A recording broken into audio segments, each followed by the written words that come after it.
ह्रीं ह्रीता त्वमचलो गुणजीत गुणेढ्य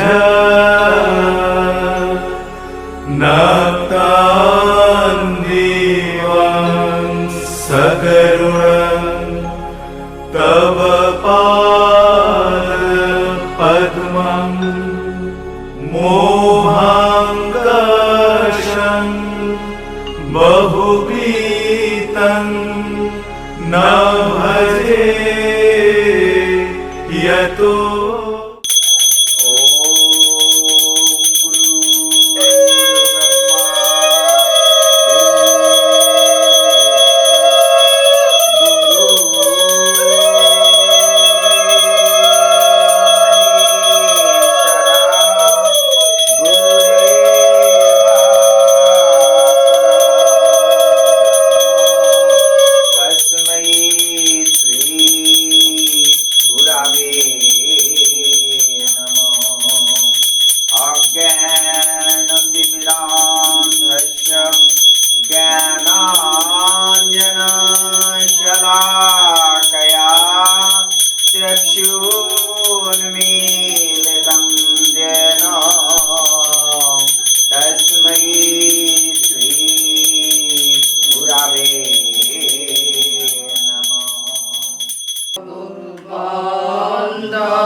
রামকৃষ্ণ কথামৃত শ্রীমকথিত শ্রী শ্রী রামকৃষ্ণ কথামৃত চতুর্থ খণ্ড থেকে পড়ছি।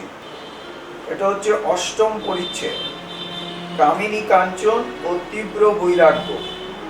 একজন ভক্ত আপনার এসব ভাব নজিরের জন্য তাহলে আমাদের কি করতে হবে? শ্রীরামকৃষ্ণ, ভগবান লাভ করতে হলে তীব্র বৈরাগ্য দরকার। এক কথায় বলুন, ভগবান লাভ করতে গেলে কি দরকার? বৈরাগ্য মানে কি? বৈরাগ্য মানে কি? অনাসক্ত ভাব। অনাসক্ত ভাব। সবকিছু আমাকে টানছে, আকর্ষণ করছে। জগতের সবকিছু আমাকে টানে, জগতের সবকিছু আমাকে আকর্ষণ করে। কে একজন জিজ্ঞাসা করছিল আপনাদের ওখানে ভালো ভালো সব ইয়ে আছে, বলছে যে আমরা যে ঈশ্বরের দিকে এগোচ্ছি তার প্রমাণ কি? জিজ্ঞাসা করছিল না ভদ্রমহিলা? খুব ভালো উনি খুব মাইনরলি শোনেন, ভালো লাগে আমার, কানাডা থেকে। হ্যাঁ, তা বলছে যে আমাকে জিজ্ঞাসা করছে, তাহলে যে আপনি বুঝতে পারবেন আপনি ঈশ্বরের দিকে যে এগোচ্ছেন তার প্রমাণ কি? তোমার মধ্যে বৈরাগ্য এসে যাবে। জগৎকে এত ভালো লাগবে না, এই জগৎ এত আকর্ষণীয় লাগছে না, সব টান টান উত্তেজনা, জগতের প্রতি এত মোহ, এত আকর্ষণ থাকবে না।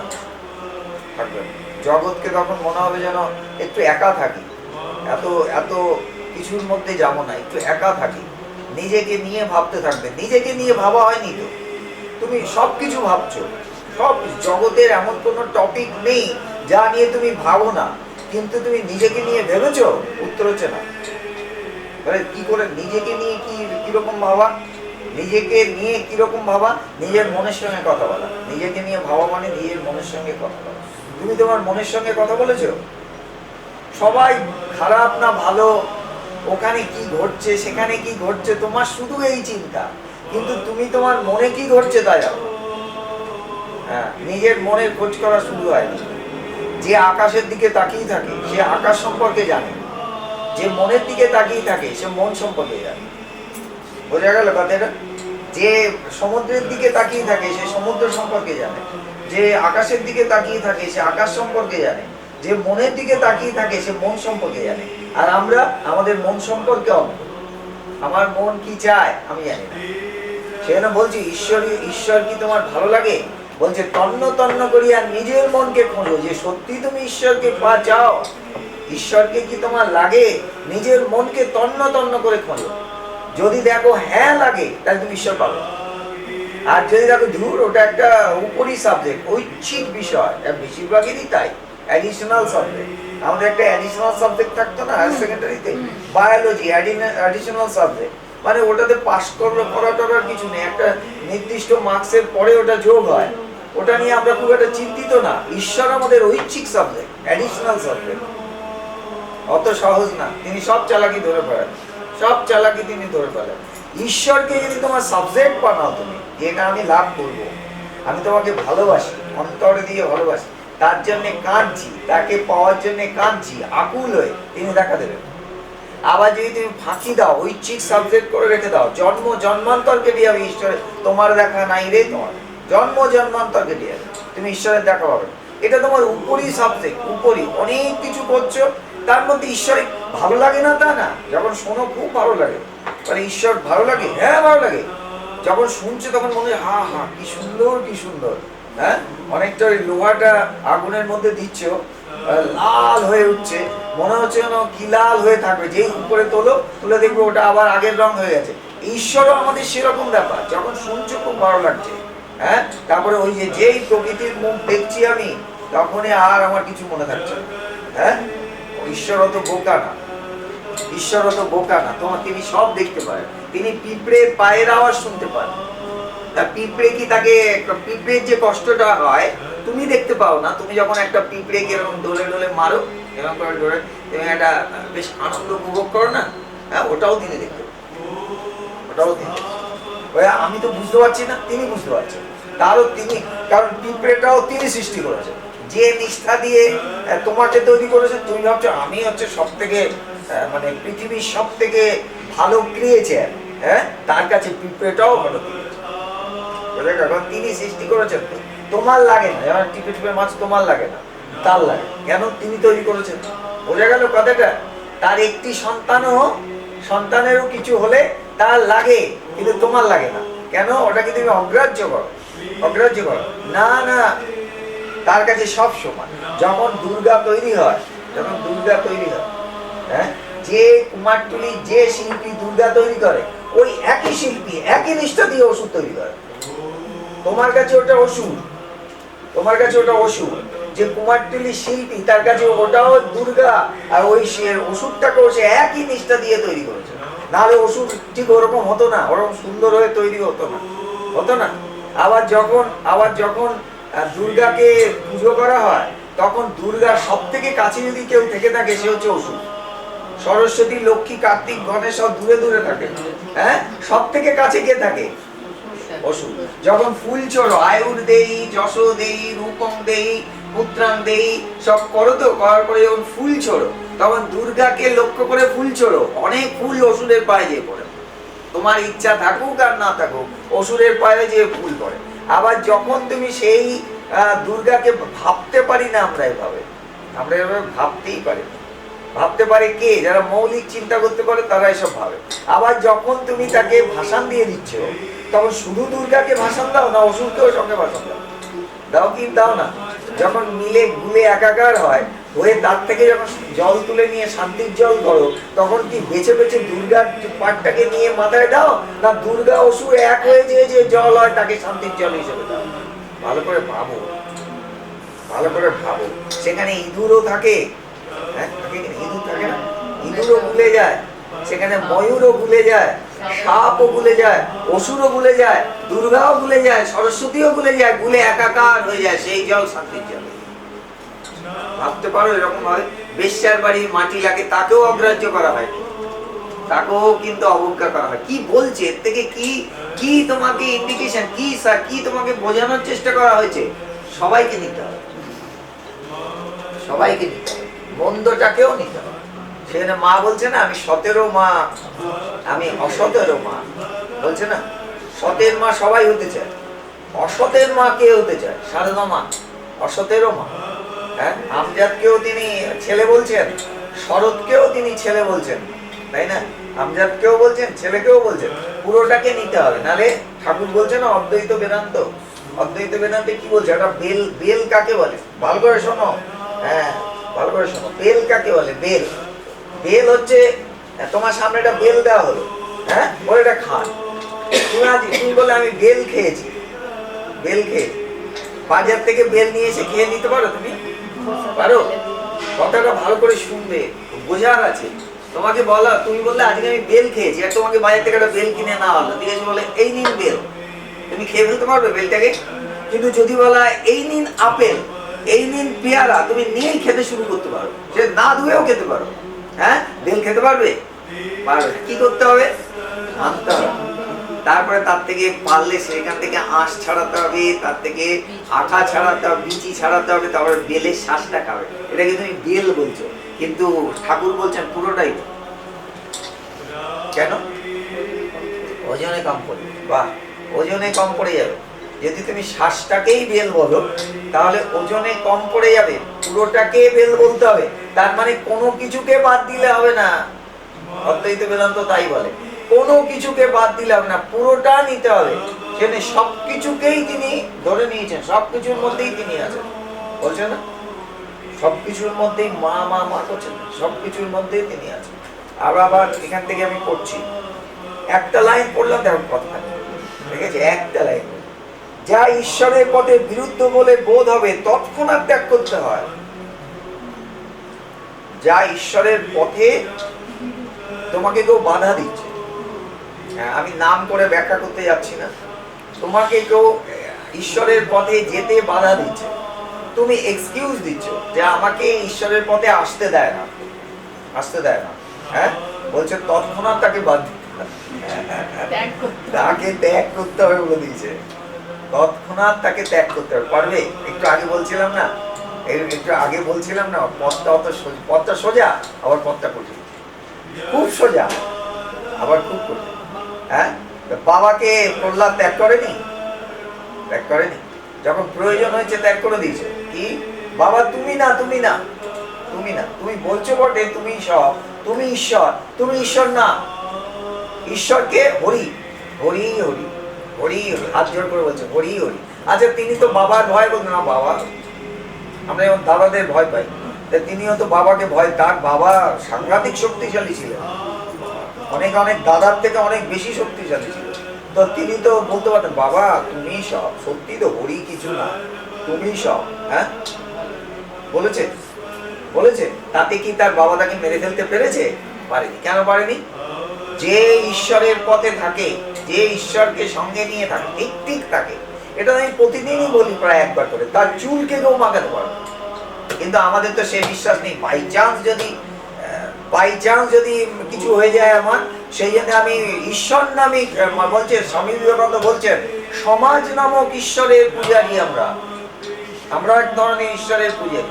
কোন ধরনের ঈশ্বরের পূজারী? সমাজ নামক ঈশ্বরের পূজারী। কিসের জন্যে? সমাজের কাছ থেকে সর্বপ্রকার সুযোগ সুবিধা ভোগ করব, সেই জন্য সমাজ নামক ঈশ্বরের পূজারী। কিন্তু যারা সত্যের তনয়গণ, যারা সত্যের তনয়, তারা তা করে না। তারা একাকী থাকিয়া সমাজকে তাহার দিকে টানিয়ে লয়। আমার কথা না, স্বামী বিবেকানন্দ পত্রাবলীর 168 নম্বর চিঠিতে এই কথাগুলো বলেছেন। একাকী থাকিয়া সমাজকে তাহার দিকে টানিয়া লয়, তাহাদের পথ কণ্টকাকীর্ণ, পুরো ধারস্য পথ। যে একা হয়ে যাবে, যে সত্যকে নিয়ে থাকবে, সে একা হয়ে যাবে, তাকে সবাই হাত ছেড়ে দেবে, তার হাত সবাই ছেড়ে দেবে। তোমার হাত ছাড়ছে না কেন? তুমি এখনো মিথ্যা নিয়ে আছো তাই। বলে আমার হাত তো কেউ ছাড়ছে না, আমি প্রচন্ড জনপ্রিয়, ওটাই তো ভয়, ওটাই ভয়। হ্যাঁ, দুটো একসঙ্গে হবে না। যেটা রাম সেটা কাম নাই, যেটা কাম সেটা রাম নাই। তুমি খুব জনপ্রিয় থাকবে, আবার ঈশ্বর লাভও করবে, একসঙ্গে হবে না। ঈশ্বর লাভ করতে গেলে তুমি একা হয়ে যাবে, সমাজ তোমাকে ছেড়ে দেবে। হ্যাঁ, তুমি বেশি ঈশ্বর ঈশ্বর করো না, এইখানে বসেই তুমি বেশি ধ্যান করতে থাকো না, দেখবে মজাটা। এইখানে আসছো তো, আমার সংসার টংসার আমার তত ভালো লাগে না, আমার ঈশ্বরটাই ভালো লাগে বলে ধ্যান করতে থাকো। না, তোমাকে সিরিয়াসলি করতে হবে না, তুমি নাটক করো, নাটক করো, দেখবে তোমার হাত ছেড়ে দেবে সব। বলে বেশি বাড়াবাড়ি করো না, যা করছিলে তাই করো। এমনি মহারাজ আসে মাঝে মাঝে বলে, ঠিক আছে ওই সময়টুকু ঈশ্বর ঈশ্বর করো, মেনে নিয়েছি, বেশি বাড়াবাড়ি করলে কিন্তু মানবে, বুঝেছো? করে দেখো বেশি বাড়াবাড়ি করো, সারা রাত ধরে একদিন ধ্যান করো। কেন? কেন? সত্যকে কেউ চায় না, কেউ চায় না, সত্যকে কেউ চায় না। সে কিন্তু যখন তুমি সত্যকে নিয়ে থাকতে শুরু করবে, তোমার হাত সবাই, এই পৃথিবীতে একই ইতিহাস রিপিটেড হয়েছে বারবার, টাইম এন্ড এগেইন, একই ঘটনা বারবার ঘটেছে। যে সত্যকে নিয়ে থাকতে গেছে তাকে সবাই ছেড়ে দিচ্ছে।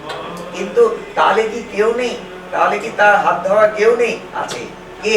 স্বয়ং তুমি তোমার হাত ধরে স্বয়ং। বলে কি করে বুঝবো? এটা তুমি বুঝতে পারবে। ওই উনি জিজ্ঞাসা করছিলেন যে ভালো মহিলা, ও বয়স হয়ে গেছে, ঠিক ঠিক ঠিক প্রশ্ন করে। আমি বলছি আপনাদের আর কোনো প্রশ্ন আছে? উনি বলছে, উনি কিছু বলছেন, বলতে হবে মহারাজ একটা কথা বলুন তো, আমি যে সত্যি সত্যি ঈশ্বরের দিকে এগোচ্ছি তার প্রমাণ কি? এ হচ্ছে প্রশ্ন। হ্যাঁ, তোমরা তো করো না প্রশ্ন, আমাদের সব বুঝিয়ে বলেছি, আমরা প্রশ্ন, তাই না? বলছে সত্যি সত্যি যে আমরা ঈশ্বরের দিকে এগোচ্ছি তার প্রমাণ কি? তাই বললাম সত্যি সত্যি যে ঈশ্বরের দিকে এগোচ্ছেন তার প্রমাণ আমি বলতাম না, ঠাকুরই বলেছেন। যখন তুমি নদীর দিকে যাবে তোমার ঠান্ডা হাওয়া লাগবে। মানে কি? যখন তুমি নদীর দিকে যাবে তখন তোমার ঠান্ডা হাওয়া লাগবে। মানে যদি তুমি ঈশ্বরের দিকে যাও, যদি তুমি ঈশ্বরের দিকে যাও, তুমি স্পষ্ট বুঝতে পারবে যেন আমি তার প্রতিধ্বনি শুনতে পাচ্ছি। একটা গান আছে না ভূপেনাদিকে, প্রতিধ্বনি শুনি আমি, প্রতিধ্বনি শুনি, জানো? জানো একটা গান আছে, প্রতিধ্বনি শুনি আমি, প্রতিধ্বনি শুনি। হ্যাঁ, ঠিক একই রকম ভাবে তুমি যখন তার দিকে এগোতে থাকবে, তোমার মধ্যে হিংসা, কাম, ক্রোধ, লোভ, মদ, মোহ, মাৎসর্য ধীরে ধীরে কমে যেতে থাকবে, পরশ্রী কাতরতা এগুলো কমে যেতে থাকবে। তখনই বুঝবে যে তুমি ধীরে ধীরে ঈশ্বরের দিকে এগিয়ে যাচ্ছ। বৈরাগ্য এসে যাবে, এই জগৎ তত আর ভালো লাগবে না, খুব বেশি আর ভালো লাগবে না, এই জগতের সঙ্গে মিশতে অত আর ভালো লাগবে না। তখন একটু সেপারেট, একটু একা একা, বলছে না বনে কোণে মনে, তখন ধ্যান করতে ইচ্ছে করবে। তখনই তুমি বুঝবে যে তুমি এগোতে শুরু করছো। বোঝা গেল কি বোঝা গেল? বলছে ঈশ্বরের পথে বিরুদ্ধ বলে বোধ হবে, তৎক্ষণাৎ ত্যাগ করতে হয়, পারমিশন নিতে হয়, যে আমি ঈশ্বর মন্দিরে যাব, পারমিশন নিতে হয়। কিন্তু যদি দেখো না পারমিশন দিচ্ছে না, চলে যাবে, দিচ্ছে না, চলে যাবে, বুঝেছো? চলে যেতে হবে, ঈশ্বরের পথে কোনো ইয়ে নেই। বলছে পরে হবে বলে ফেলে রাখা উচিত নয়। আমাদের তো তাই, পরে হবে, চুল চুল পাকবে, দাঁত ছড়ে যাওয়ার মতো অবস্থা হবে, কৃষ্ণ উচ্চারণ হবে, কীর্তন হবে, তখন আমরা ঈশ্বরের পথে এগোবো। মানে আমার সব হয়ে গেছে, পুরো যৌবনটা আমি দিয়ে দিয়েছি তথাকথিত সংসারের মধ্যে, যা কিছু উপার্জন করেছি সব আমার শেষ, সবকিছু শেষ। আমার এই নড়বড়ে শরীরটা, এই বার্ধক্যে উপনীত শরীরটা, আর একটা পচা গলা মন, সেটা আমি ঈশ্বরকে দিতে পারি না। ঈশ্বরকে দিতে পারি না আমরা। বুড়ো বয়সে ঈশ্বরকে দেবো? বুড়ো বয়সে আর ঈশ্বর চর্চা কি করবে? তুমি কি করবে তখন? না আছে তোমার মন, না আছে শরীর, কি দিয়ে তুমি ঈশ্বরকে ডাকবে? কি দিয়ে? তখন আর ঈশ্বর ডাকা হয় না। ঈশ্বরকে ডাকতে হয় ছোট থেকে, ভগবানকে ডাকতে হয় ছোট থেকে। যখন তোমার মন আছে, দেহ আছে, শরীর আছে, পুষ্ট শরীর আছে, বল আছে, শক্তি আছে, সেটা ঈশ্বরকে দান করো, সেটা ঈশ্বরকে দিয়ে দাও। হ্যাঁ, পাবে। এই যে একটু আগে বলছিল না, সবসময় আমাদের পাওয়ার ইচ্ছা, গোটা ফলটা দিলে গোটা পাবে, বলছিল কে, গোটা দিলে গোটা পাবে, শুধু পাওয়া। আরে কিচ্ছু, ঈশ্বরের কাছে প্রার্থনা করো, আমি যেন কিছু না পাই, আমাকে তুমি কিছু দেবে না, আমি দেব তোমাকে, তুমি আমাকে যেন কিছু দেবে না, তাই বলো। তাহলে তুমি দেখবে রাখার জায়গা পাচ্ছ না। যে ঠিক ঠিক চালাক না, সে কি বলবে জানো? আমাকে তুমি কিছু দেবে না, কিচ্ছু দেবে না, তুমি শুধু আমার হও। তিনি যদি তোমার হন, ঈশ্বর যদি তোমার হন, ঐশ্বর্যগুলো কার? আমরা একদম বোকা। ঐশ্বর্যগুলো কার? তিনি তোমার ঘরে বসে, প্রধানমন্ত্রী তোমার ঘরে বসে আছেন, তুমি কি বলবে যে আচ্ছা আমার কি খাওয়া জুটবে আজকে? আরে প্রধানমন্ত্রী যখন তোমার বাড়িতে এসছে, তোমার গোষ্ঠী শুদ্ধ তিনি খাইয়ে দিতে পারেন, আছে ক্ষমতা আছে কিনা? ঠিক একই রকম ভাবে যখন ঈশ্বর স্বয়ং, শুধু প্রধানমন্ত্রী আর ঈশ্বর যদি তোমার সঙ্গে যুক্ত হয়ে যায়, যদি যুক্ত হয়ে যায় ঈশ্বর স্বয়ং, তাহলে তোমার কি আলাদা করে ঐশ্বর্য চাইতে হবে? আর এই এই জিনিসটা আমরা বুঝি না। আমরা অন্য কিছু চাই, সাইড লাইনের অন্য কিছু চাই, চেয়ে বসে থাকি। টাকা দাও, ছেলে দাও, মেয়ে দাও, যৌবন দাও, বলি না তুমি আমার হও। ব্যাস, এক চাওয়াতে সব চাওয়া, এক চাওয়াতে সব চাওয়া।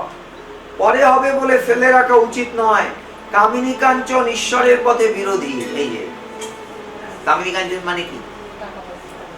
শুধু টাকা পয়সা না, হ্যাঁ, স্ত্রীও না, শুধু স্ত্রী না, হ্যাঁ, শুধু স্ত্রী কি করে হবে? মেয়েদের ক্ষেত্রেও তো আর স্ত্রী না, স্ত্রী তো আর বাধা না। ছেলেদের ক্ষেত্রে না স্ত্রী, মেয়েরা বাধা হতে পারে, মেয়েদের ক্ষেত্রে ছেলেরা বাধা হতে পারে, কিন্তু সে কথা বলেনি। বলেছে কামিনী কাঞ্চন মানে হচ্ছে ধন, ঐশ্বর্য এবং কামনা বাসনা। হ্যাঁ, স্ত্রীর কথাও বলেছেন ঠাকুর, এটাও বলেছেন, কিন্তু মূল হচ্ছে কি? কামনা বাসনা এবং ঐশ্বর্য, টাকা পয়সা, এইগুলোতে তুমি আটকে আছো, এগুলোতে তুমি আটকে আছো, এই লোভে তুমি আটকে আছো। কামিনী কাঞ্চন, ও থেকে মন সরিয়ে নিতে হবে, ও থেকে মন সরিয়ে নিতে হবে, সরিয়ে নিতে হবে। তো সরে তো এমনি যাবে না। যত যত তুমি ঈশ্বরকে ডাকবে, তিনি তোমাকে কিন্তু সব সরিয়ে দেবেন। কামিনী কাঞ্চনের ইচ্ছা তোমার মন থেকে তিনি সরিয়ে নেবেন। ঝিমে তোতলা হলে হবে না। একজন গামছা কাঁধে স্নান করতে যাচ্ছে, পরিবার বললে তুমি কোনো কাজের নও, বয়স বাড়ছে, এখন সব ত্যাগ করতে পারলে না, আমাকে ছেড়ে তুমি একদিনও থাকতে পারো না।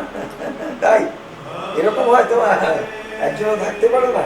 কিন্তু অমুক কেমন ত্যাগী, বুঝেছো ঘটনাটা কি বলছে? ভালো করে শোনো। একজন স্ত্রী তার স্বামীকে বলছে, কি তুমি আমাকে ছাড়া একদিনও থাকতে পারো না?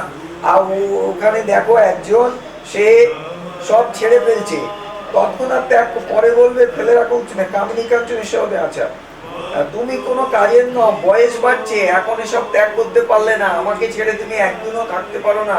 কিন্তু অমুক কেমন ত্যাগী, মানে ও কেমন ত্যাগ করছে, তুমি ত্যাগ করতে পারো না। স্বামী কেন? সে কি করেছে?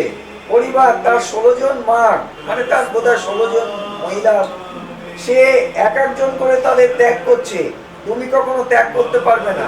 স্বামী এক একজন করে ত্যাগ করে, খেপি, সে ত্যাগ করতে পারবে না। যে ত্যাগ করে সে কি একটু একটু করে করে? পরিবার তবু তোমার চেয়ে ভালো। স্বামী খেপি, তুই বুঝিস না, তার কর্ম নয়, আমি ত্যাগ করতে পারবো, এই দেখ আমি চললো বলে চলে গেল। কি বুঝলে? সে বলছে 16 জন এক একজন করে ত্যাগ করছে, ওটা কোনো ত্যাগই না, তার মধ্যে ত্যাগ আসেই নি। আর সে বলল ত্যাগ কাকে বলে জানিস? হ্যাঁ, আমি চললাম। পারবে এখানে কেউ? দূর আর সংসার, আমি এখানে বসে গেলাম আসতে, পারবে? তোমার এখানেই ঈশ্বর দর্শন হবে যদি তা করতে পারো। এখানেই, এই অ্যাডভান্স, এখানেই তোমার ঈশ্বর দর্শন। কিন্তু সেই জোর আমাদের নেই, এই জোর আমাদের নেই। দূর, ও তো বাড়াবাড়ি করা ভালো নাকি? অতখানি বাড়াবাড়ি করবো, সে যাওয়ার বিপদে পড়ে যাবো।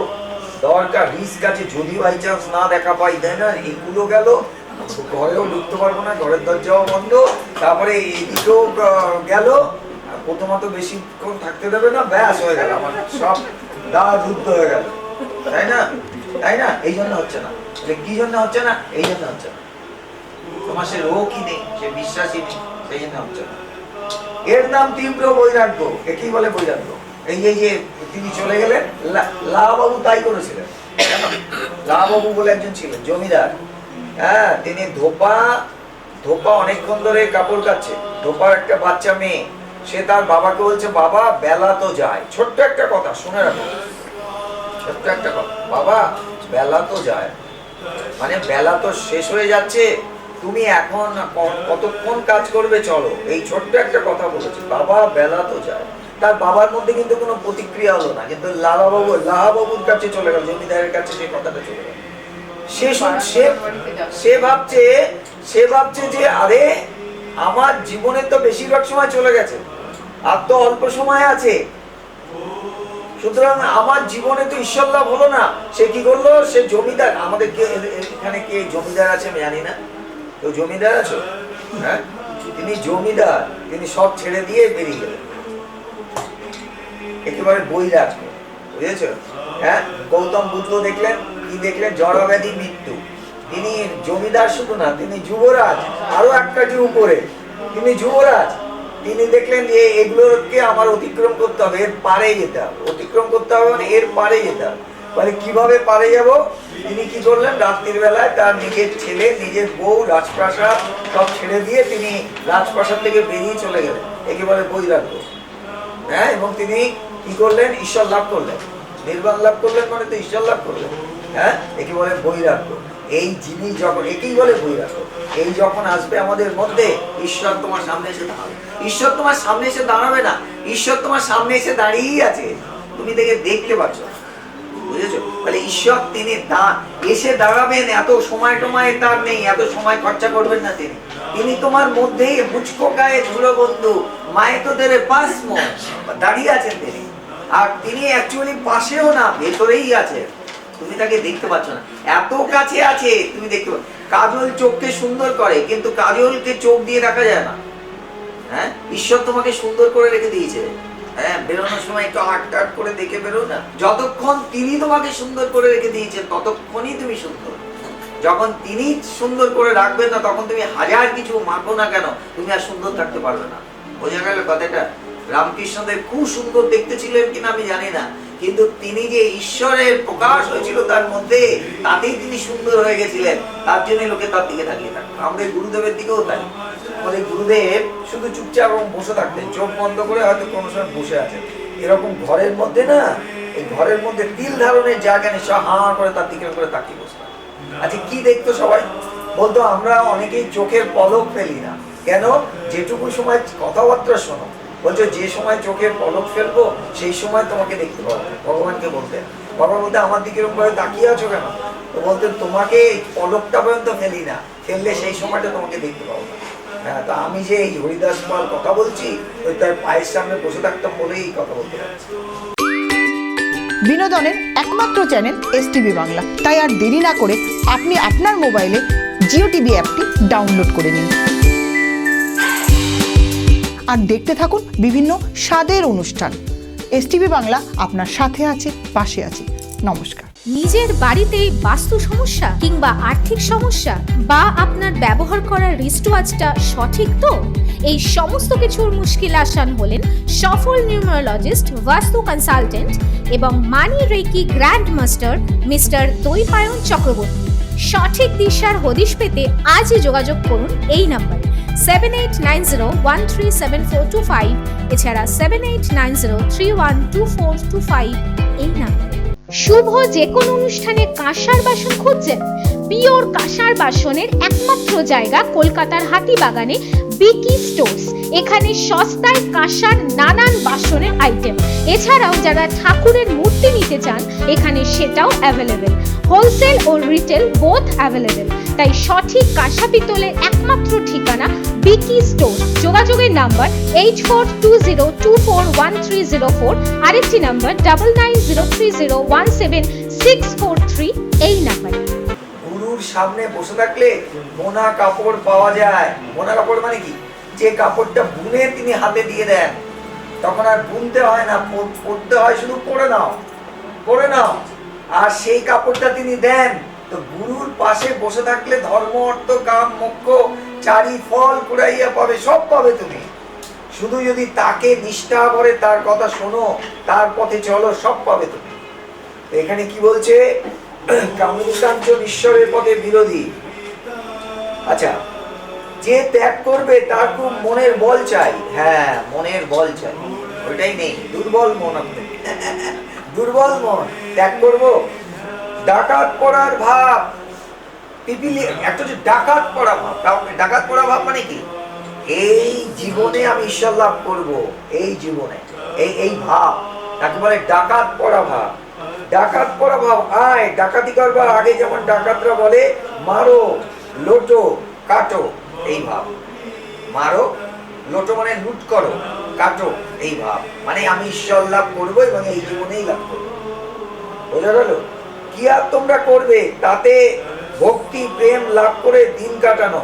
কৃষ্ণের অদর্শনে যশোদা পাগলের ন্যায় শ্রীমতীর কাছে গেলেন। শ্রীমতী তার শোক থেকে আদ্যা শক্তি রূপে দেখা দিয়ে বললেন, মা আমার কাছে বর নাও। যশোদা বললেন, মা আর কি লব?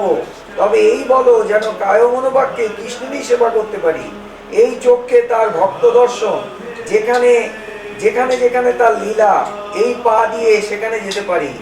এই হাতে তার সেবা আর তার ভক্ত সেবা, সব ইন্দ্রিয় যেন তারই কাজ করে, সব ইন্দ্রিয় যেন তারই কাজ করে। করে আমাদের? করে?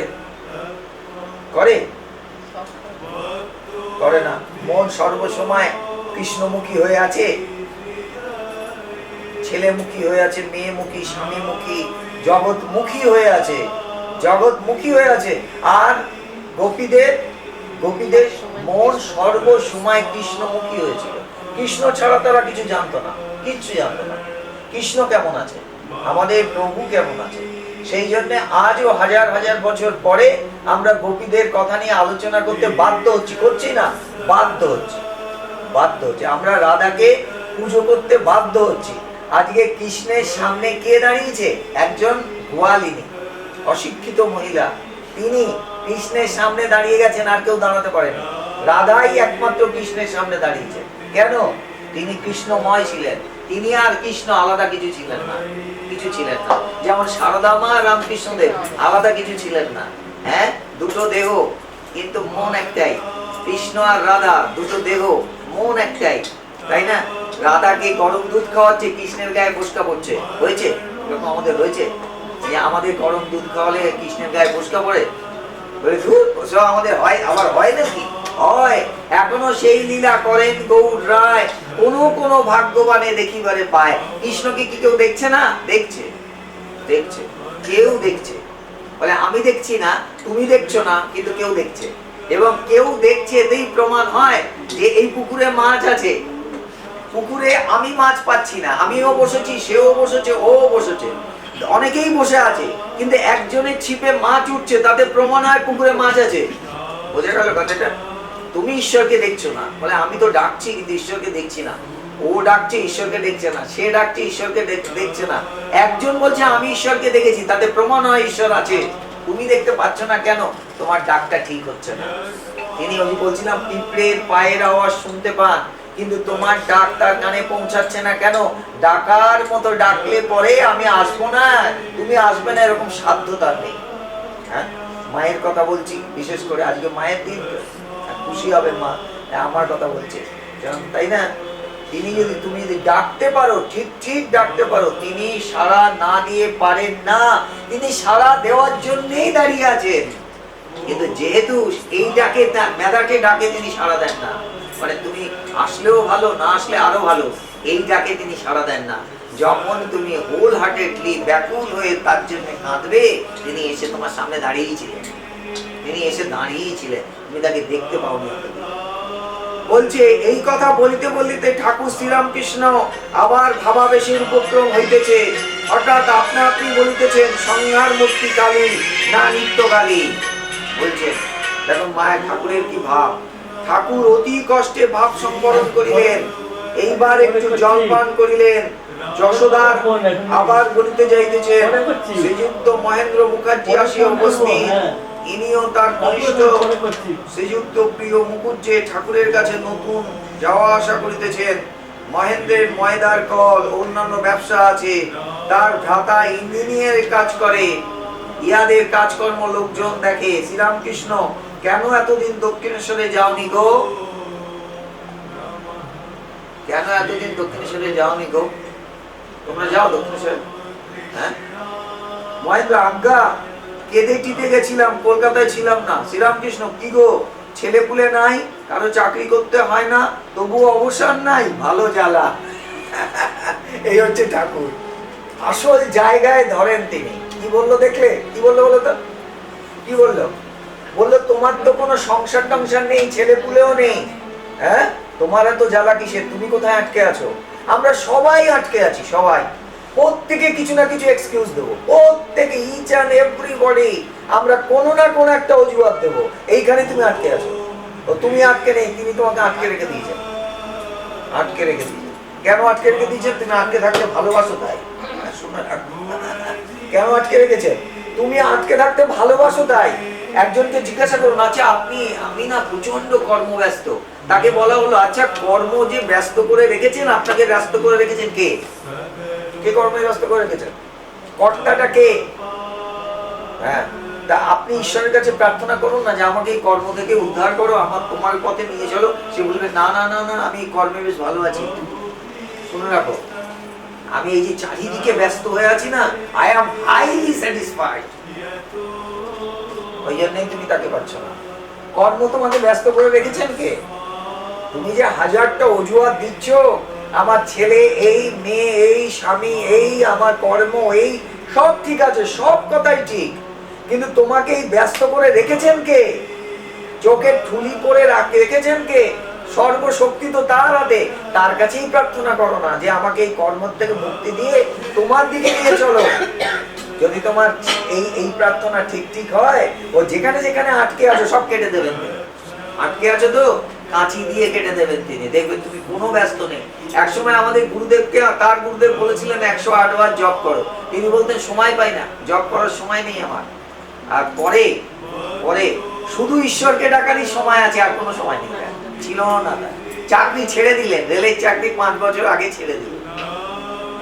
জানো, আমাদের যারা সন্ন্যাসী আছে তাদের মধ্যে 2-3 জন রেলের চাকরি ছেড়ে দিয়েছে। পারবে রেলের চাকরি ছেড়ে দিতে? সেন্ট্রাল গভর্নমেন্টের চাকরি ছেড়ে দিয়েছে, দিয়ে সন্ন্যাসী হয়েছে। হ্যাঁ, আর ভগবান আমাদের গুরুদেব স্বয়ং 5 বছর আগে রেলের চাকরি ছেড়ে দিয়ে তিনি বলছেন আমি আর কাজ করতে পারছি না। যেখানে যেখানে তিনি আটকে ছিলেন সব কেটে দেবে। কেটে দেওয়ার মালিক যুক্ত করে রাখেন কে? যুক্ত করে রাখেন কে? তিনি। কেন যুক্ত করে রাখেন? তুমি যুক্ত হয়ে থাকতে ভালো লাগে, কষ্ট দেয়, তুমি তোমার ভালো লাগছে যুক্ত হয়ে থাকতে, কিন্তু তুমি প্রার্থনা করো আমাকে এগুলো থেকে মুক্ত করো, তিনিই মুক্ত করার মালিক, তিনি তোমাকে মুক্ত করে দেবেন। শুধু ঈশ্বর নিয়েই থাকবে, আর কোনো সময় পাবে না তখন।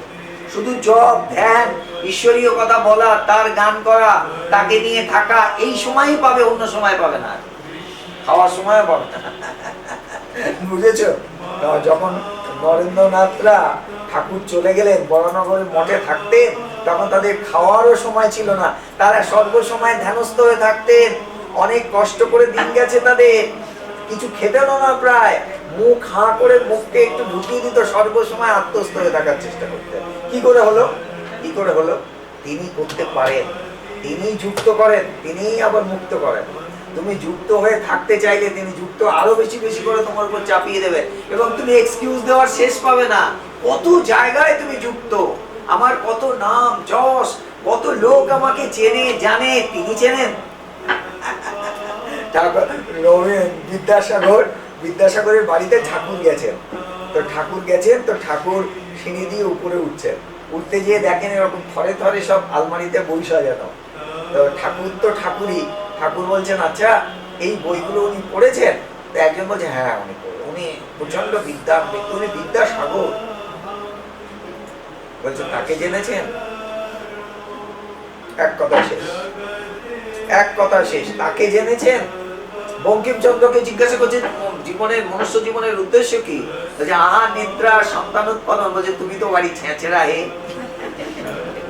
যা খাও তার টেকুর তোলো, হ্যাঁ হ্যাঁ তার টেকুর তোলো। বলছে চিল শকুন অনেক উপরে ওঠে কিন্তু নজর থেকে ভাগাড়ে, বলে 1 পৃষ্ঠা ধরে তাকে বলে গেলেন তিনি সত্যের উপর দাঁড়িয়েছিলেন, সুতরাং তার কাছে কোনো কিছু না, কোনো কিছু। রাসমণিকে চড় মেরে দিয়েছেন, হ্যাঁ রানীকে চড় মেরে দিচ্ছেন, কি করে? তার তিনি কপটদক শূন্য, তারই আন্ডারে কাজ করেন, তাকে চড় মেরে দিচ্ছেন কি করে? সত্যের এত শক্তি। মধুর বিশ্বাস তার ঘরে ঢুকে বলছেন আপনাকে আমি 5টা গ্রাম দিতে চাই, কারণ আপনাকে যা মাইনে দিই তাতে আপনার চলে না, আপনার এই 5টা গ্রামে যা কিছু খাজনা টাজনা হবে সব আপনার, আপনি এই দিয়ে সংসার ভালো চলবে। ঠাকুর বলছেন ঘর থেকে বেরিয়ে যাও। নিতে পারতেন তো, তাই না? কতগুলো টাকা নিতে পারতেন তো। বলছে ঘর থেকে বেরিয়ে যাও, তুমি আমাকে কিনতে এসছো, আমি একমাত্র কেনা হয়ে আছি মায়ের কাছে, তোমার কাছে না। যদি চাইতে হয় তো আমি মায়ের কাছে চাইবো, তোমার কাছে চাইবো কেন? সত্যের এত জোর, সত্য কাকে বলে দেখুন। সুতরাং যদি মূল কথাটা আমি কি বলতে চাইছি বলো তো? এই যে এত কথা বললাম, এই কথা বলার মধ্যে মূল কথাটা কি বলতে চাইছি? যদি তাকে ঠিক ঠিক ডাকো তিনি তোমার হাত ধরবে। একটাই কথা বলছি, এই কথাটাকে নানা রকম ভাবে বলছি। যদি তুমি ঠিক ঠিক তার চাহিদা হয় তোমার, যে আমি তোমাকে চাই, প্রথমত আমি তোমাকে চাই, দ্বিতীয়ত আমি তোমাকে চাই, আছে না? তিনি তোমার হাত ধরবেন। বোঝা গেল? আর যদি তুমি ঘুরতে থাকো, ঘোরাতে থাকো, চালাকি করতে থাকো, হাজার এক্সকিউজ দিতে থাকো, তোমার দেখা নাই রে, তোমার দেখা নাই, পাবে না। করো, জীবনযাপন করো। বলে আমি কত সুন্দর জীবনযাপন করছি জানেন, করো। ইয়া দেখা বলছে শ্রীরামকৃষ্ণ, কি গো ছেলে পুলে নাই, কারো চাকরি করিতে হয় না, তবু অবসর নাই। ভালো জ্বালা, কিছুই করো না, তুমি কিছুই করো না, না তোমার সংসার, না ছেলে পুলে, না চাকরি করো, তবুও তুমি আটকে আছো। নিশ্চয়ই আটকে ছিল, নাহলে ঠাকুর বললো কেন? হ্যাঁ, একজন ছিল না, ওই যে ডেপুটি, ওনার নাম কি ছিল? ওনার নাম অধর ডেপুটি। তাকে বলছে সে আরো পরীক্ষা দিচ্ছে প্রমোশনের জন্য। ঠাকুর বলছে, অধর, জীবন তো দুদিনের জন্য। কিরকম ইন্ডিকেশন দেন, তারা তো সব দেখতে পান না, অন্তর্যামী। অধরের যে আর বেশি দিন আয়ু নেই, সেটা ঠাকুর বুঝতে পেরেছিলেন। ঠাকুর বললেন, অধর, জীবন তো দুদিনের জন্য, আবার প্রমোশন কিসের, কি জন্য প্রমোশন? তো অধর বলছেন, না না ঠিক আছে, প্রমোশন তো, এসব বলছে, মানে যুক্তি দিচ্ছে। তার কিছুদিন বাদে এই অধর ঘোড়া থেকে পড়ে মারা গেল। কি বুঝলে? তা আমাদের জীবন কি দুদিনের না? আমাদের জীবনও দুদিনের। পদ্ম পাতার জল আমি না, শঙ্করাচার্য বলে গেছে, নলিনী দলগত জলমতি তারলাম, নলিনী দলগত জলমতি তারলাম। বুঝেছো? মা কুরু যৌবন গর্ব, মানে তোমার এই যৌবনের গর্ব দুদিনের জন্য। তোমার এই জীবন পদ্ম পাতার জল, যখন তখন পড়ে যেতে পারে, যখন তখন। পদ্ম পাতার জল, পদ্ম পাতায় যেমন জল বেশিক্ষণ থাকে না, এই জীবনও যে কোনো সময় চলে যেতে পারে, যে কোনো সময়। এই অমূল্য সময়টাকে যদি তুমি কাজে লাগাতে, যদি ঈশ্বরকে ডাকার কাজে লাগাতে, তাহলে ঈশ্বর লাভ করতে। যে এনার্জিটা, বিপুল পরিমাণ এনার্জি তুমি সংসারে ইনপুট করলে, পেলে তো কি যে তুমি যোগফল শূন্য, সেটাকে যদি ঈশ্বরের কাজে লাগাতে, ঈশ্বর লাভ করতে। আর যদি ঈশ্বর লাভ করতে, তাহলে সব পাওয়া হয়ে যায়। যে পাওয়াতে সব পাওয়া হয়ে যায়, সেই পাওয়াটা বাদ দিয়ে অন্য পাওয়ার পেছনে ছুটলে, তাতে তুমি কি হলে, সব পেতে যেয়ে সব হয়ে গেলে। বুঝলে কথাটা? সব পেতে যেয়ে সব হয়ে গেলে মানে কি? দন্তস্য ব, সব পেতে যে, তাহলে অবশ্য ব, সব হয়ে গেল। বোঝা গেল? কিছু পেলে না, যখন মুখে মুখ, চোখে হাসি নেই, রাম গরুরের ছানা হাসতে পারে না, কেউ হাসতে পারে না। হাসে বাচ্চা বাচ্চা ছেলে মেয়েগুলো শুধু হাসে, প্রকৃতি হাসে, আর বাকি কেউ হাসে? হ্যাঁ, হাসে না কেন? হাসে না কেন? তার কারণ সবাই ওই আটকে আছে, কোথাও না কোথাও আটকে আছে, কোথাও না কোথাও মায়া আবরণে, ঘোর অন্ধকারে নিয়তই যারা যন্ত্রণায় মরে, যন্ত্রণায় মরছে মায়ার আবরণে। ওই জন্য তো ছুটে বেড়াচ্ছে। বেড়াচ্ছে কেন? হাতে ঘুরে ঘুরে বেড়াচ্ছে কেন? সংসার যদি শান্তির জায়গা হতো, আনন্দের জায়গা হতো, শুধু ছুটছে কেন? ছুটছে তার কারণ কোথাও শান্তি নেই, কোথাও খুঁজে বেড়াচ্ছে, কোথায় একটু আনন্দ পায়, কোথায় একটু শান্তি পায়। আরে শান্তি আনন্দ তোমার ভেতরে। শান্তি কিংবা আনন্দ কুচ কুচ কুচ খুঁজলে পাবি, হৃদয় মাঝে বৃন্দাবন, তলতল পাতাল খুঁজলে পাবি রে প্রেম রত্নধন। আছে না? রত্নধনটা কোথায় আছে? তোমার ভেতরে। তুমি খুঁজে পাওনি, তুমি অন্য কোথাও খুঁজছো, বৃন্দাবন অন্য কোথাও খুঁজছো। না না, বৃন্দাবন তোমার ভেতরে। আমি বলিনি, গানে আছে, গানে আছে, খুঁজ খুঁজ খুঁজ খুঁজলে পাবি। আমরা গাইছি, গানগুলো গাইছি খুব সুন্দর করে, কিন্তু গাইছি, যখন গাইছি কি সাংঘাতিক গায়, সব হাততালি দিচ্ছে। গানটা বুঝেছো? উত্তর হচ্ছে না। গানটা বুঝেছো? যখন বুঝবে তখন আর গানটা গাইবে না, স্থির হয়ে যাবে। আরে আমি তো পেয়ে গেছি, ইউরেকা, আমি বৃন্দাবন পেয়ে গেছি, চুপ করে যাবে তখন। যেহেতু গানটা বোঝনি, গেয়েই চলেছে, আর লোকে হাততালি দিচ্ছে। আরে কি সুন্দর গান করেছে। হ্যাঁ, আমরাও বলি, আমরা খুব এরকম বলি, দারুণ গান করেছো, দারুণ গান করেছো। আরে গানটা বুঝেছো? বুঝলে আর গান করতে না, চুপ করে বুঝলে। বিভিন্ন জায়গায় ভ্রমণ করতে কে না ভালোবাসে বলুন তো? সবাই আমরা কম বেশি ঘুরতে যাই, আর এই ঘুরতে গিয়ে কোথায় সার্ভিস ভালো পাওয়া যায় বা কেমন হোটেল পাবো, তাই নিয়ে বড় চিন্তা হয়। এখন আর চিন্তা নেই, ভালোবাসার ভ্রমণ আপনাদের সেই সুযোগ করে দিচ্ছে। পুরুলিয়া থেকে ঘাটশিলা, মন্দারমণি থেকে শিটং, তেলি, লামাহাটা, এছাড়া বিভিন্ন জায়গায় ঘুরতে গেলে হোটেল বুকিং ও অল সার্ভিস আপনারা পাচ্ছেন। শুধু তাই নয়, এছাড়াও স্পেশাল বিদেশ ভ্রমণ করুন কম খরচায়, যেমন ব্যাংকক ও পাটায়া, দুবাই এবং বালি। এই সকল জায়গায় হোটেল বুকিং থেকে শুরু করে অল সার্ভিস করে দিচ্ছে এই ভালোবাসার ভ্রমণ। তাই আর দেরি না করে যদি বেড়াতে যেতে চান তাহলে সত্বর যোগাযোগ করুন 9073879313 এই নাম্বারে।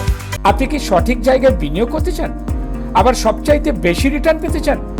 আনন্দময়ী গ্রুপ নিয়ে এলো এক ভরসার জায়গা, এক হাতে টাকা, অন্য হাতে নিশ্চিত সুরক্ষা। আজই যোগাযোগ করুন 9073879313 এই নাম্বারে। সবকিছু জেনে বুঝেই তবেই বিনিয়োগ করবেন। আনন্দময়ী ইনফ্রাটেক নিয়ে এলো এক সঞ্চয়ের সঠিক দিশা, একদিকে গ্যারান্টেড রিটার্ন, অন্যদিকে 100% সুরক্ষা। যাচাই করুন আর কন্ট্যাক্ট করুন 9073879313 এই নাম্বারে।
আপনারা দেখলেন যে 3 ঘন্টা ধরে কিন্তু একটা অনুষ্ঠান এখানে হয়ে চলেছে ভগবানের বাণী নিয়ে।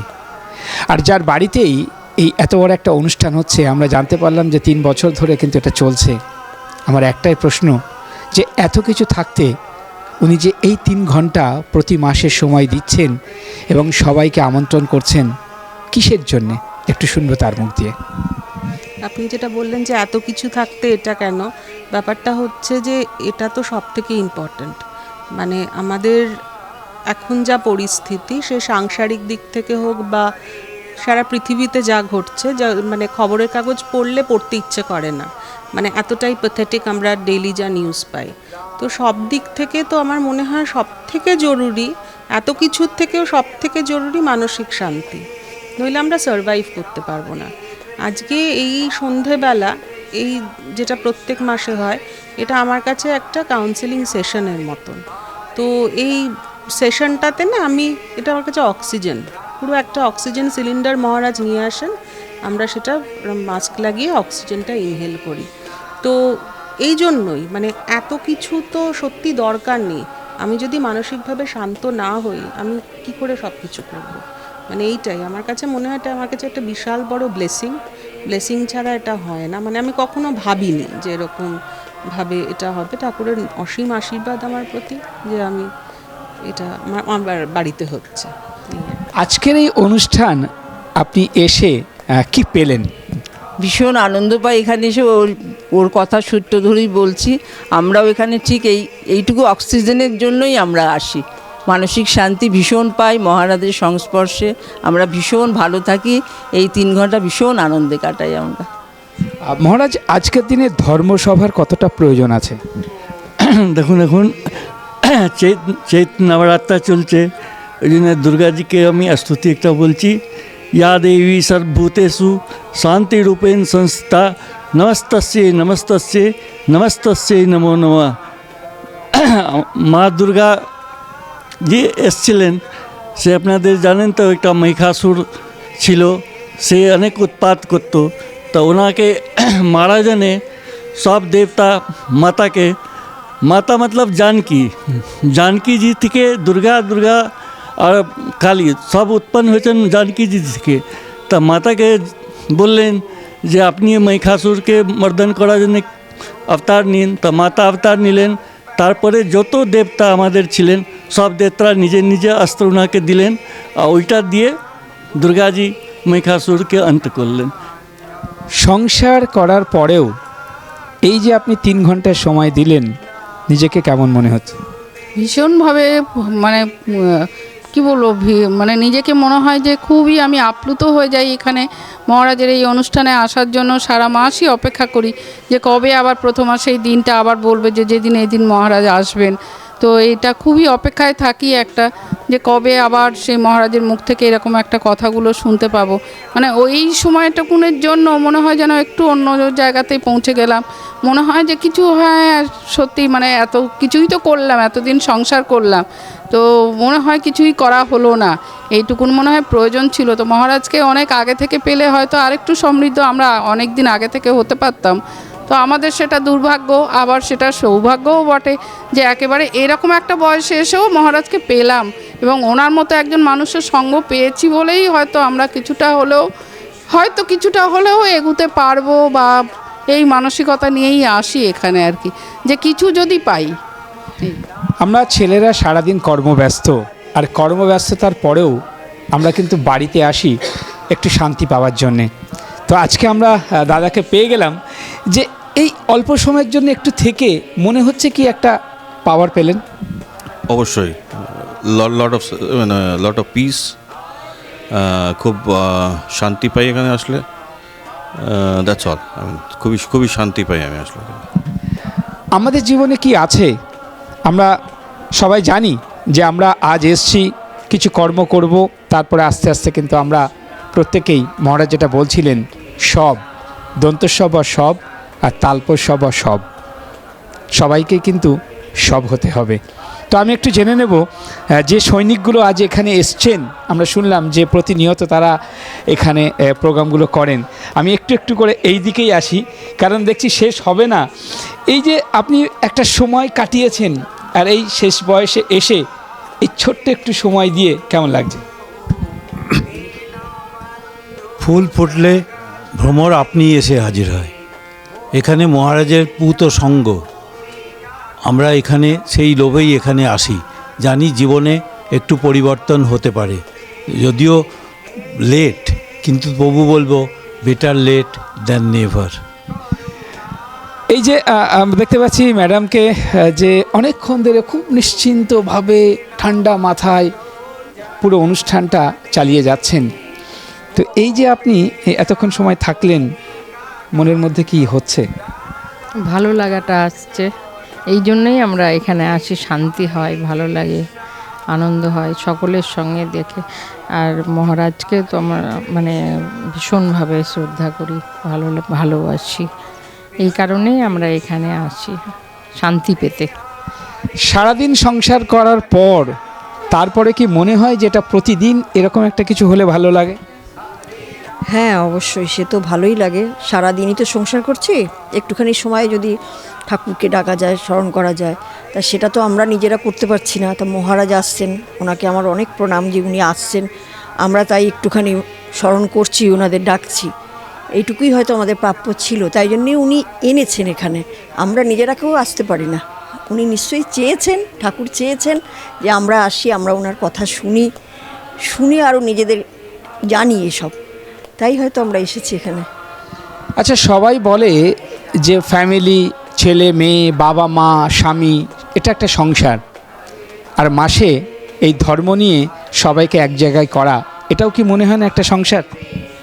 আমি এখানে যখনই আসি আমি খুব মনে শান্তি পাই, আর আমার মনটা ঈশ্বরের দিকে একটু টানে, আর মনে হয় যে আমি একটা অন্য জগতে চলে এসেছি। কিন্তু আমি দেখতে পাচ্ছি যিনি সামনে, যে তার মধ্যে যে এত বড় একটা গ্লেজ, তার মধ্যে এত বড় একটা আনন্দ, এটা কোথা থেকে উনি পাচ্ছেন?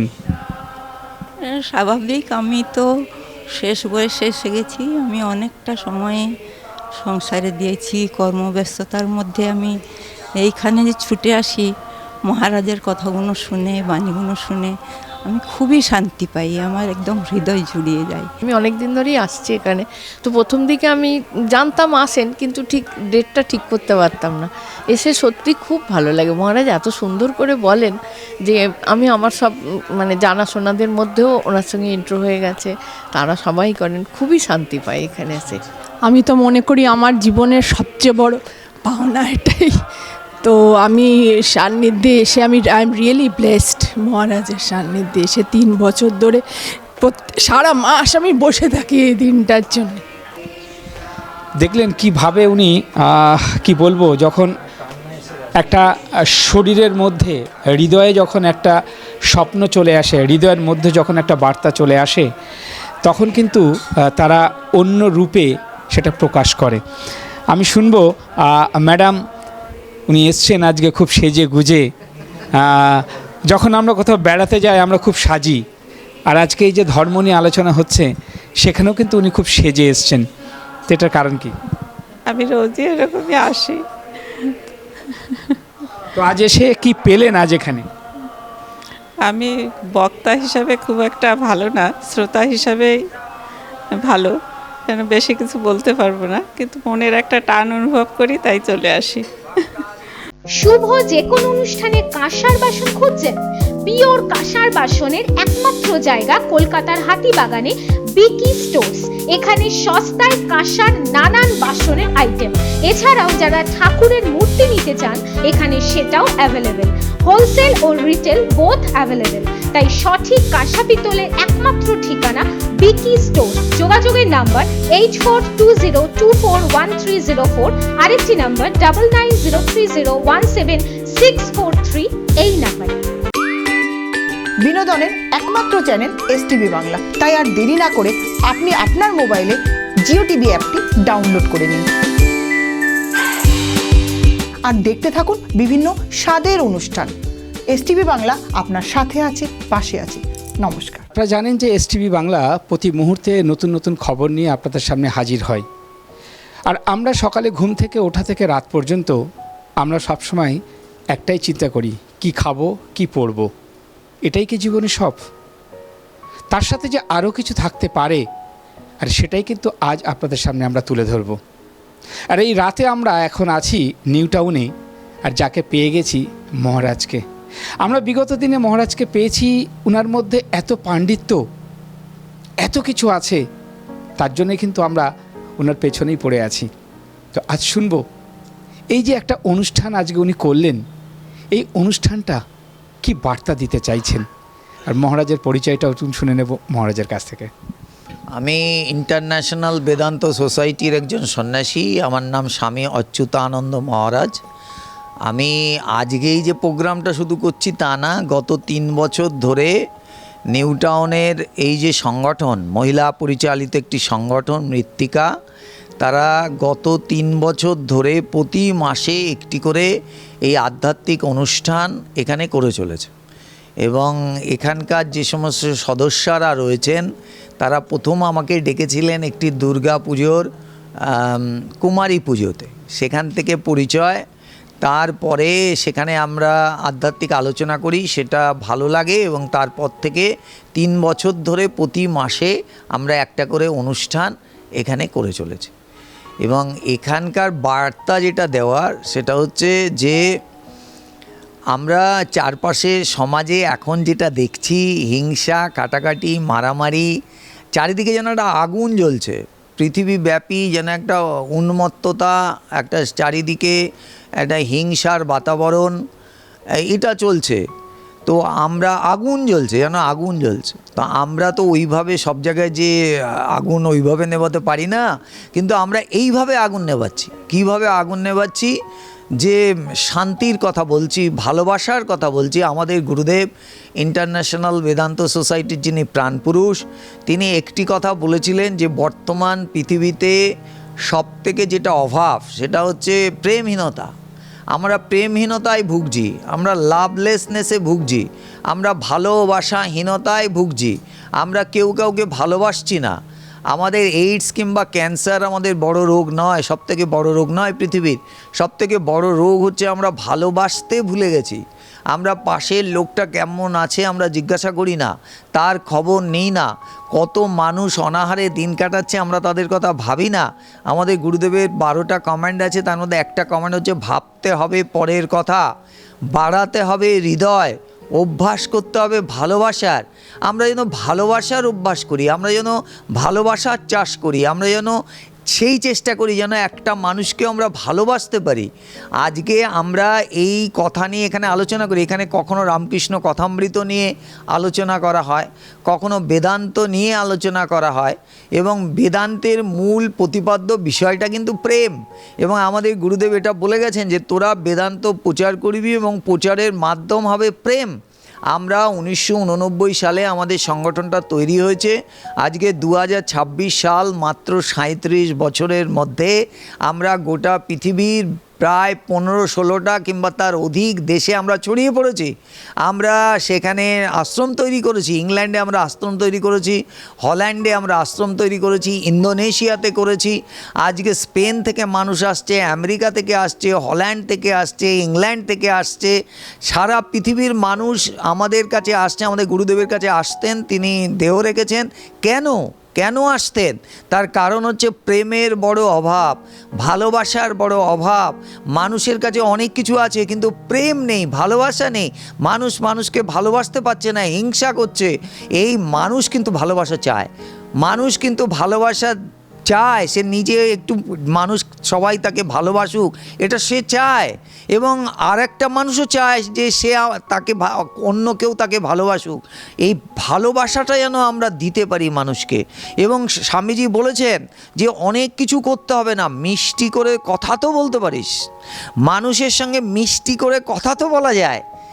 অনেক কিছু হয়তো আমরা সাহায্য করতে পারছি না, কিন্তু একটা মানুষ যখন তোমার কাছে আসলো, তার সঙ্গে একটু মিষ্টি করে কথা বলো, তার জন্য তো পয়সা লাগে না। এটাই না আমরা শিখি। মহারাজ, আমার শেষ প্রশ্ন একটাই, সেটা হচ্ছে যে সবাইকে জিজ্ঞেস করুন, সবাই চায় শান্তি পেতে। তো শান্তি পাওয়ার জায়গাটা কোথায় যদি একটু বলেন। শান্তি আপনার ভেতরে আছে, শান্তিটা বাইরে কোথাও নেই। আমরা যে বাইরে শান্তি খুঁজে বেড়াচ্ছি যে আমি ওখানে গেলে শান্তি পাবো, আমরা সমাজটা তৈরি করেছিলাম কেন? পরস্পরের সাহায্য করব, একে অপরের পরিপূরক হব। হ্যাঁ, আবার ফ্যামিলি তৈরি করেছিলাম কেন? একজন আরেকজনকে ভালোবাসবে, একজন আরেকজনের সুখে দুঃখে ঝাঁপিয়ে পড়বে। উদ্দেশ্য তো তাই। তো সংসারের মধ্যে আমরা অশান্তি তৈরি করলাম কেন? থাকি তো সব আপনজনের সঙ্গেই, তো এত অশান্তি কেন? ঘর কি কাহানি, এত অশান্তি সংসারে তৈরি হলো কেন? তার কারণ শান্তিটা যে কোথায় আমরা ঠিক জানি না। শান্তি বাইরে কোথাও নেই, শান্তি তোমার ভেতরে আছে। এই শান্তির সন্ধান করতে হবে। তোমার মুচকো কায়ে ধুরবন্ধু মায়ে তো তেরে পাসমো। আবার এইমাত্র বললাম, খুঁজলে পাবি হৃদয়ে মাঝে বৃন্দাবন, তলাতল পাতাল খুঁজলে পাবি রে প্রেম রত্নধন। আপনারা শুনলেন যে এত পাণ্ডিত্য মহারাজের কাছে যা আছে, আমরা কিন্তু একবারে শেষ করব না, ধাপে ধাপে এগোবো। আপনারা দেখতে থাকুন। এবার আমরা শুনবো যারা আজকে মহারাজের চরণে চলে এসছেন, যে আরও কিছু বার্তা শুনতে। আমরা একটু চলে যাব গানের মধ্যে। আমরা একটু গান শুনিয়ে মানুষকে একটু শান্তি দিতে চাই। চলুন শোনা যাক গান।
বিরাজো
আমরা অনুষ্ঠান শেষের পর্বে চলে এসেছি। আমরা জানি ধর্ম এমন একটা সাবজেক্ট, বিশেষ করে হিন্দু ধর্ম, সনাতনী ধর্ম, যার কোনো শেষ নেই। বছরের পর বছর, শতাব্দীর পর শতাব্দী এই সনাতন ধর্ম কিন্তু চলতেই থাকবে। আমি শুধু মহারাজের কাছে একটাই লাস্ট বক্তব্য, মহারাজ আজকে যে এত মানুষকে হাজির করিয়েছেন, আগামী দিনে যদি আরও মানুষকে হাজির করাতে হয়, তার জন্যে আপনি কি মন্ত্র দেবেন? না না, আমি হাজির টাজির কিছু করাইনি, এটা তিনি ওই বললো না টানে চলে আসি, এই টানে চলে আসে, আমি হাজির করার কেউ না। অ্যাকচুয়ালি আপনি যদি এই কথাটাই আমি আজকে বলছিলাম, সত্যকে নিয়ে যদি আপনি একটা ঘরের মধ্যে একাকী বসেও থাকেন, কথা বলেন, আপনার একদিন বেলুড় মঠে একজন সন্ন্যাসী কথামৃত পাঠ করছে, তার সামনে কেউ নেই। তো একজন জিজ্ঞাসা করছে, মহারাজ আপনি কাকে শোনাচ্ছেন? এ তো কেউ নেই। বলছে আমি ঠাকুরকে শোনাচ্ছি। সত্যের এত জোর, যদি আপনি এটাকে নিয়ে থাকেন, ঈশ্বরকে নিয়ে থাকেন, ঈশ্বরীয় কথা ঠিক ঠিক আপনি বলতে থাকেন, তাহলে দেখবেন যে একদিন আপনার চারপাশে, ওই যে বলছিল না কে, একটা ফুল যদি বনের মধ্যেও ফোটে, সেই ফুলের আকর্ষণে মৌমাছিকে নিমন্ত্রণ করতে হয় না, ওরা চলে আসে। ঠিক একই রকমভাবে আপনি যদি সত্যকে নিয়ে নিষ্ঠা সহকারে থাকেন, তাহলে একদিন দেখবেন আপনাকে ঘিরে লোক আসতে শুরু করেছে, টান অনুভব করবে। যার জন্যে স্বামীজি বলেছেন যে এই ধরনের সত্যের তনয়গণ তারা একাকী থাকিয়া সমাজকে তাহাদের দিকে টানিয়া লন। তারা ছোটেন না, তাদের দিকে মানুষ ছুটে আসে। আজকে রামকৃষ্ণদেব একটা ছোট্ট ঘরের মধ্যে বসে কথা বলতেন গুটি কয়েক মানুষের মাঝখানে, আজকে সারা বিশ্বের মধ্যে ঠাকুর ছড়িয়ে পড়ছেন। আজকে আমাদের গুরুদেব ইন্টারন্যাশনাল বেদান্ত সোসাইটির যিনি প্রতিষ্ঠাতা, তিনিও ওই ছোট্ট একটা ঘরের মধ্যে আসামে বসে কথা বলতেন, আজকে গোটা বিশ্বে ছড়িয়ে পড়ছে। কেন? সত্যকে নিয়ে থাকলে তার যে শক্তি, তাতেই লোকে ছুটে আসে। আকর্ষণ করেন তিনি, সত্য আকর্ষণ করে। ঠিক আছে? তো মহারাজের কথা শুনলেন, আমি শুধু একটা ছোট্ট কথা বলবো, জীবে প্রেম করে যেই জন, সেই জন সেবিছে ঈশ্বর। তাই জীব সেবা পরম ঈশ্বর সেবা। এসটিভি বাংলা এইভাবে নতুন নতুন তথ্য নিয়ে, ধর্মের আলোচনা নিয়ে এবং বিভিন্ন ধরনের অনুষ্ঠান নিয়ে আপনাদের সামনে হাজির হয়। তাই এসটিভি বাংলা আপনার প্রতিটি ঘরে ঘরে যদি দেখতে চান, আপনার কেবিলে দেখতে পাবেন, জিও টিভিতে দেখতে পাবেন, জিও ফাইবারে দেখতে পাবেন। এছাড়া যত ধরনের সোশ্যাল মিডিয়া আছে সবটাতেই দেখুন। একটু হলেও আধ্যাত্মিকতার মধ্যে আসুন, দেখবেন শান্তি পাবেন। তাই আর কিছু বলবো না, এইভাবে অনুষ্ঠান আমাদের চলতে থাকবে। আগামী দিনে আরও নতুন নতুন খবর নিয়ে আপনাদের সামনে হাজির হব। আজকের অনুষ্ঠান আমরা এখানেই শেষ করছি। নমস্কার।